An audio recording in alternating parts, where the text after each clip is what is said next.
Well, one of my favorite modular groups here was the nearsighted narrow gaugers. Not only are they very nearsighted, I hear they're rather narrow-minded. I certainly wouldn't hold that against them given the quality of the modeling here. Check out these amazing HO scale modules, mostly HON3, but a wee bit of standard gauge as well.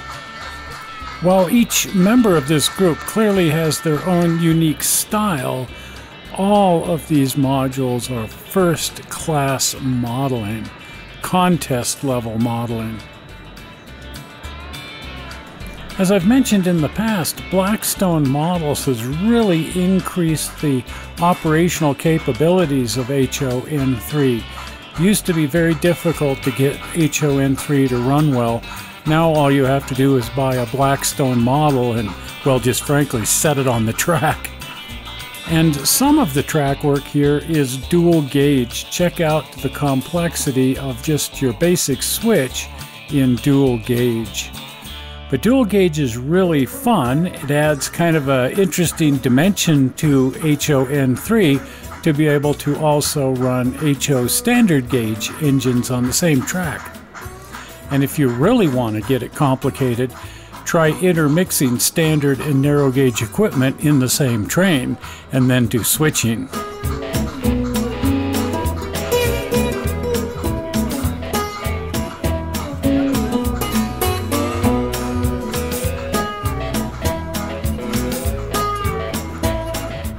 At this location, notice that the locomotive is moving over to the other side.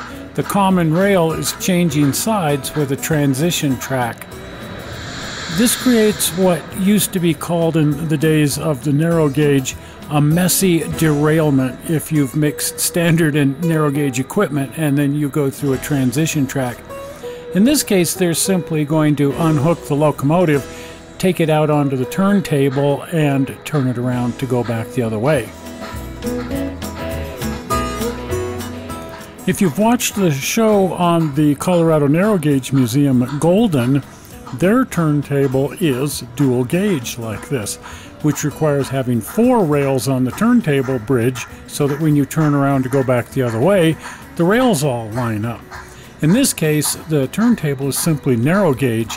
It's a dual gauge approach to a simple narrow gauge turntable bridge.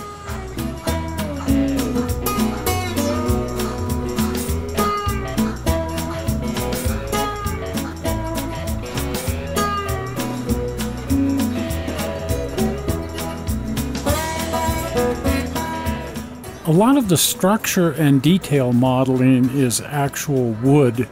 Now, I know our friend Al Badham typically works in plastic.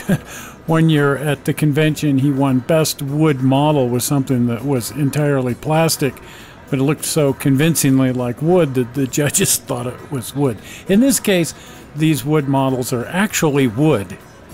There was a weird idea a few years ago to add aromas to the railroad to make them smell authentic. In seeing this row of outhouses, I'm really glad that we got past that particular fad. Although, if I could figure out a way to make my engine shop smell of burning coal, actually I would. Well, the little consolidation is just about finished turning around to go back the other way, and it will be picking up its cars and pushing them back to where they came from. While most people will model a railroad that goes around in circles, I myself prefer a point-to-point layout.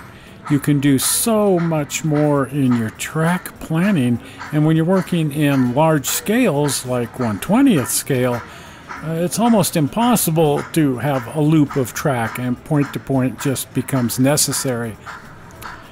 Check out these really cool charcoal beehives. If you saw the show on Cedar City, we saw a real charcoal beehive in that show. These are Campbell profile shingles. They look amazing on this little building. In the real world, I prefer a nice new roof, but here on the model, they just look amazing.